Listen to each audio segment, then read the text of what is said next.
Hey, good afternoon. It's Dave with Think and Act Locally. We had a video recently about tips that you guys enjoyed.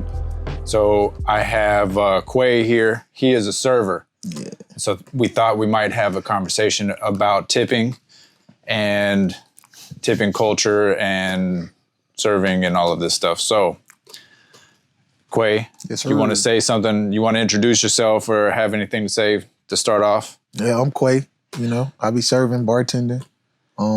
Currently at Razoo's in Pasadena. Shout out to those guys. Yes, sir. Okay, so the video, what had happened was I went down. We order out food all the time. I don't know about you guys, but we order out food. I went to go pick it up, and then I think it's just part of their process for settling the check or whatever. But there's place for the tip and all of this. And if I'm going to pick up the food and all they do is hand me the food and then have me pay, I'm not tipping. They didn't do anything. I don't tip at McDonald's. I'm not going to tip for that either. That's just my personal opinion. I'm generally a very good tipper under different circumstances, regular circumstances, but not in that. And so everybody chimed in, had their thing to say. So Quay, I wanted to get his opinion on this. So go ahead.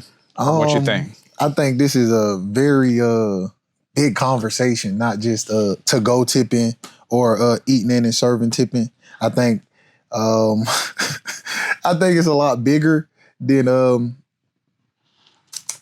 how can I say just doing to-goes. Like yeah, they do just pack up the food and give it to you. And I'm like skittish on tipping to goes. Like I do $5 here. I'm not gonna tip 20% like I would when I sit down.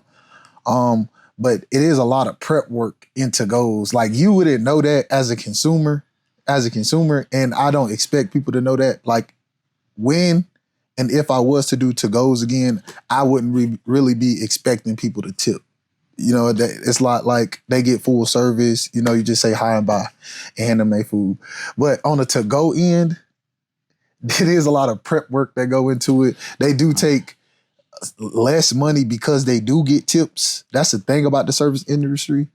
Bartending, serving, to-goes, they will not pay you what you're worth because you get tips.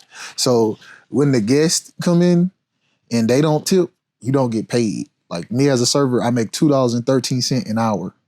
If I don't have a good day, I don't have a good day. If I don't have a good week, might not eat. You know what I'm saying? So. Okay, that's rough. No, that's the argument that my wife makes. She would tip on a takeout order. That's, I believe, what prompted the original video. Mm-hmm.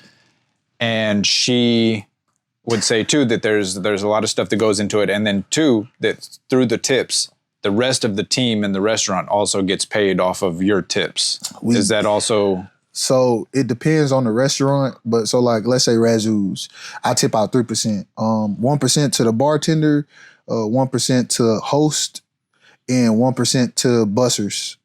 Okay, so but the kitchen's not included in that because in my opinion, the only people that, if I'm taking a takeout order, the only people that mess with my food is the people in the kitchen. You know what? I actually agree that the kitchen should get percentages of the tips. I actually agree with you.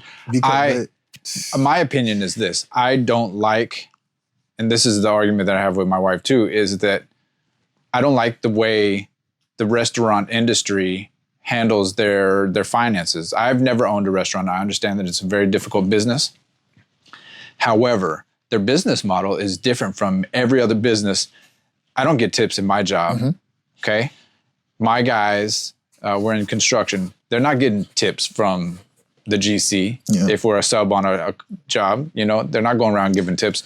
So I think that it should be, the price to run your restaurant should be included in your prices of your food. Yeah, the prices of the food will be more expensive, but I think that we're not being honest with ourselves if you're not including the price of tipping into the cost anyway, because then your food isn't really this much. And then I don't know, from what I understand, like I said, I've never owned a restaurant, but I know that there's very high turnover in the industry. And then too, it's one of the highest failure rates of business industries too. Restaurants are constantly closing, opening, and all of this kind of stuff. It's a very difficult. So business. And I think that it needs a better business model in terms of how they receive payment from their customers and they pay their staff. Because like you said, if you don't have a good day on tips, you don't have any money. So like you work for free. Yeah. So I actually 100% agree with you. They need to change their business model. Two different ways. One, pay your workers hourly. So pay us at least minimum wage, make tips. That tips are, it's a suggestion in a ways. You don't have to tip anybody. You know what I'm saying? So I think we should get paid more, at least minimum wage. That's one thing. So, cause we do side work. We do clean the restaurant. We do a lot of other things. We bust our tables. That you don't get any payment for. No tables for it, no payment for it, and we still tip out. So if my host isn't there, my whole shift, I still tip my host out. How does that? Like, I don't know. I never worked in restaurants like that. The weirdest. It's some restaurants do it. It's like if you don't have a host, you know what I'm saying? You could retain your tips, but most restaurants don't work like that. That's crazy. If you're not tipping out by hand, like if you don't do the tip out yourself, you're still gonna, like if it's the machine doing it, they're still gonna take that cut. Right. That or make servers individual contractors. You know what I'm saying? As in us working for the restaurant is just strictly that service. We come in, we do our service, and we get out. Right. Because and you don't. And that's why the turnover rate. That's why the turnover rate is so high, because everybody has different standards for their restaurant, and depending on the person, they may not feel like it's fair or not. You know. No, and you don't really have any control over who's coming in. Like you're not handling the marketing or any of that kind of stuff. Not doing none of that.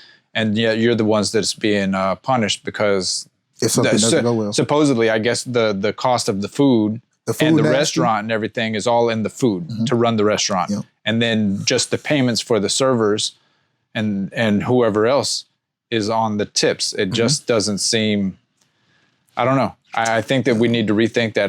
We'll investigate and see what the different, I know that there's some other restaurants that do a different business model where they pay their, and then too, you're not even talking about like having, I know you're young, but to like have a grown-up job and to have insurance and all that stuff also associated with it, then it's not you really get into a whole, that's why it's a bunch of young people that are servers. And well, you'd be surprised actually. Well, it's people that's been serving for 20, 40 years, man. Been doing it their whole life. Yeah. I worked with a 70-year-old guy. He served his whole life. Okay. Well, I'd be curious I'd be curious to find out how well he's doing financially, if it is a viable He had long-term. other businesses and stuff. That's the thing about serving 4 to 6 hours a day. You make your cash, you get in and you get out. And two, I'm sure that if he's been doing it for so long, he's probably in the same spot. He's been doing it for years in the same, at the same restaurant. Does he have regular customers? Yeah. You know, like he himself is almost like his own little business. He's that guy, yeah. People... That's a little bit of a different thing, and it does provide a lot of flexibility in the schedule and all this kind of stuff. So, I don't know, bro. Also, if the restaurant is failing, it's the owner's fault.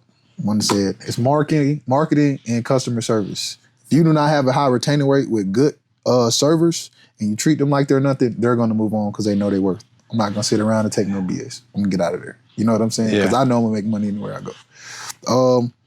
And that's the customer service part. And just marketing. You know what I'm saying? Selling and your food's got to be good. People got to want to go. Your food got to be good. Yeah. You can't be stuck in your head about having some nasty food and then blaming your server because they send it back.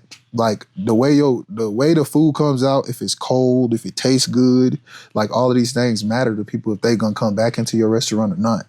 You know, price margins, but if it's worth the pay, they gonna pay it every time. They don't, you know.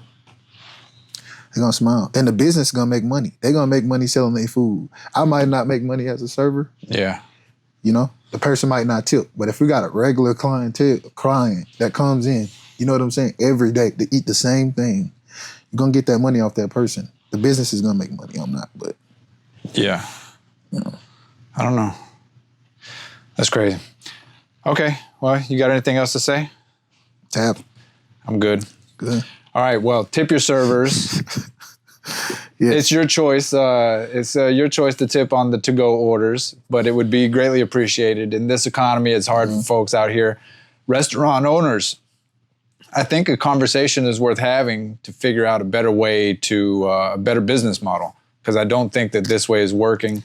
I don't know. If you've worked in the industry, give us your thoughts, comments on the video. Let us know what you guys think. And if this is popular, we'll explore it some more. Catch you guys later. Make it a great day. Think and act locally. We'll catch y'all next time. Peace.